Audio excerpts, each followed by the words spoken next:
গ্রামের নিঝুম পরিবেশে ঐতিহ্যের নিদর্শন।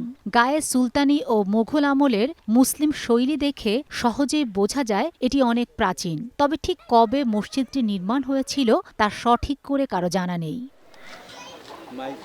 এলাকাবাসী জানান, বাংলা ১১২২ সনে স্থানীয় মাহমুদজান আকন্দ নামে এক ব্যক্তি এক গম্বুজ বিশিষ্ট মসজিদটি প্রথম দেখেন। সে সময় ঘন জঙ্গলে ঘেরা ছিল মসজিদটি, ছড়িয়ে ছিটিয়ে ছিল অসংখ্য সাপ। পরবর্তীতে মসজিদের একটি পাশ খুলে দেওয়া হলে স্বেচ্ছায় চলে যায় সাপগুলো। সেই থেকেই মসজিদটিতে ৫ ওয়াক্ত নামাজ আদায় করে আসছেন মুসল্লিরা, আর পরিচিত পায় গালুয়া পাকা মসজিদ নামে।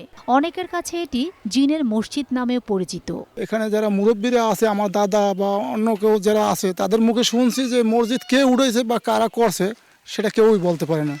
এটা হলো মামুজান আকন্দ নামে মসজিদ।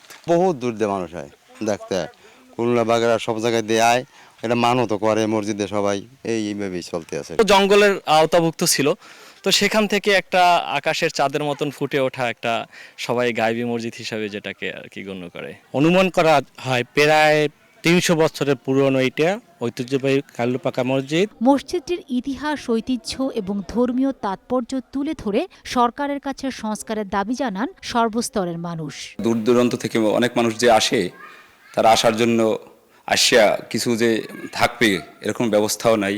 আরও সংস্কার দরকার, মানুষজন আসিয়া থাকে যেন এরকমের দরকার হয়। ঊর্ধ্বতন কর্মকর্তাদের কাছে আবেদন যাতে করে আরও সংস্কারের বেশি হয়। ধর্মীয় ঐতিহাসিক নিদর্শন হিসেবে ১৯৯৯ সালে ঝালকাঠির রাজাপুরের গালুয়া ইউনিয়নের মসজিদটিকে সংরক্ষণের আওতায় নেয় প্রত্নতত্ত্ব অধিদপ্তর। সময় সংবাদ, ঝালকাঠি।